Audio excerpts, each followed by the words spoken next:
of the most difficult things I think that young consultants deal with is understanding what it is to be a good corporate strategy person. And when I say corporate strategy, I'm distinguishing between business unit strategy, marketing strategy, and so on. I think the concept I'm going to talk about applies to those to some degree, but it really applies mainly to corporate strategy, right? So when you look at, major consulting firms, look at the profiles of the corporate strategy consultants versus the other consultants, and you'll see that they have a very different profile.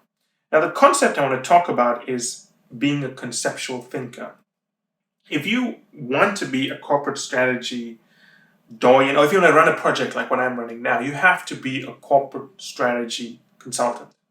And to be a corporate strategy consultant, you have to be a conceptual thinker. So when I give this feedback to consultants, I've realized very quickly they have no idea what it means.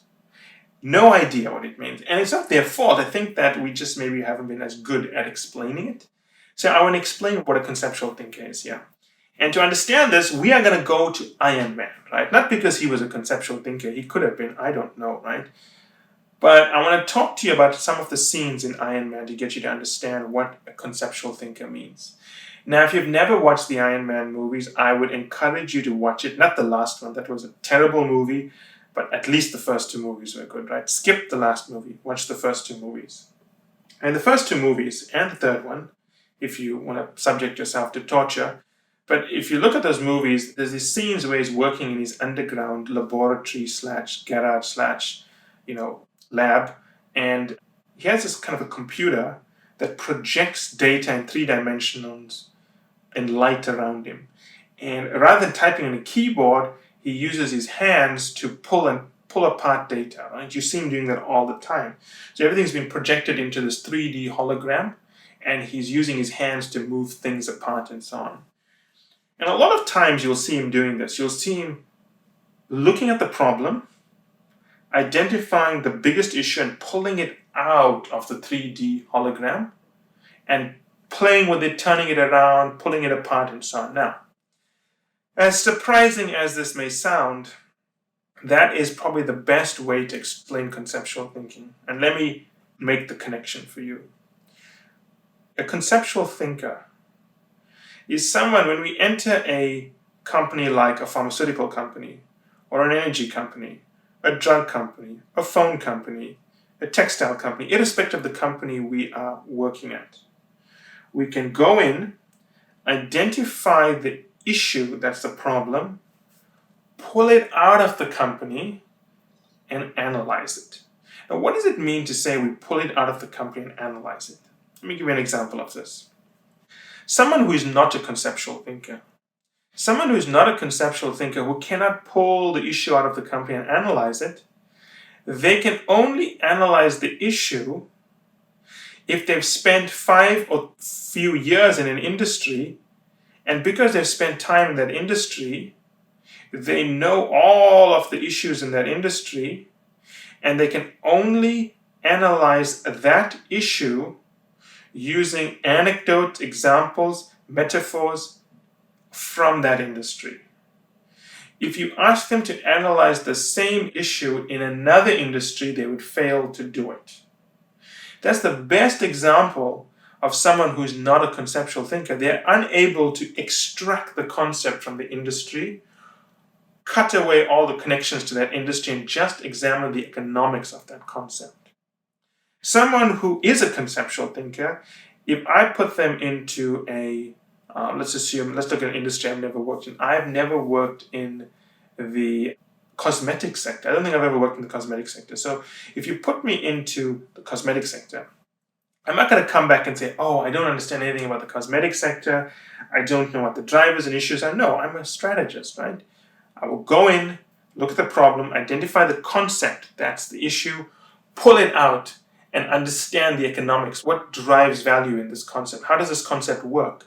Where does it fit into the bigger picture? What needs to happen for this concept to add value to the economic system, right?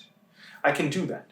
Now, if you think this is not true, I want you to pull out books written by famous strategists. Look at books written by Zook, Kevin Coyne, right? Stuckey from McKinsey, George Stock, BCG. The one thing you notice across all of their books is their books are not related to a sector. Have you ever noticed that? They don't write books about a sector. They write books about a concept that cuts across sectors. That's the biggest sign someone is a conceptual thinker, when they are able to, and they are usually at home analyzing a concept independent of a sector. They pull out the concept and they just analyze the economics across sectors, right?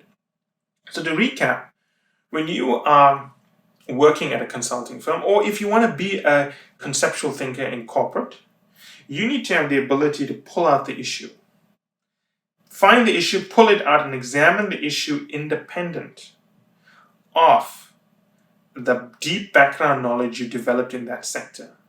If you can only analyze a concept by applying the deep background knowledge you have from working in a sector for 3 to 5 years, that means you can never be a conceptual thinker, because every time you want to analyze an issue in another sector, you've got to work there for 3 to 5 years.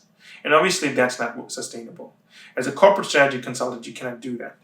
You have to be versatile to move around and adjust and change and so on. So think about this next time you are wondering about, now, how do I be a great strategist? It's, people worry too much about the analysis, but the analysis are tools, right? You've got all these tools and you've got to apply them to something. And the something you apply them to is the concept. And you've got to be able to work with any concept irrespective of the sector it comes from.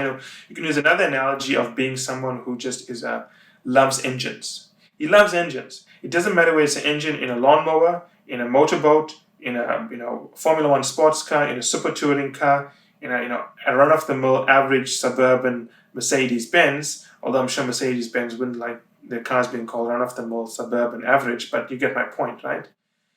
It's the same principle. He just loves engines.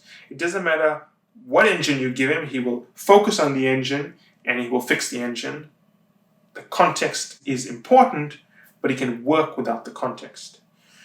Think about that as you are building your strategy skills. If you don't have this conceptual ability, you'll go pretty far, I think, but you're never going to go to the top whereby you're going to be able to advise senior decision makers on issues. And you're going to limit yourself. You're going to limit yourself because you need a lot of background material to analyze an issue. And if you can analyze an issue because you've worked somewhere for 3 to 4 years, you should. You could be proud of that, but honestly, it's inefficient, right? You have to take 3 to 4 years to pick up all this background material before you can analyze an issue. It's not an efficient way. So don't be one of those people who needs to know a lot about the industry before they can analyze an issue. Be able to analyze the economics, extract the issue, analyze the economics, know how that issue or that concept fits into the broader business model of the company. Know how that concept needs to work for the business model of the company to work. So that's the kind of skill you need.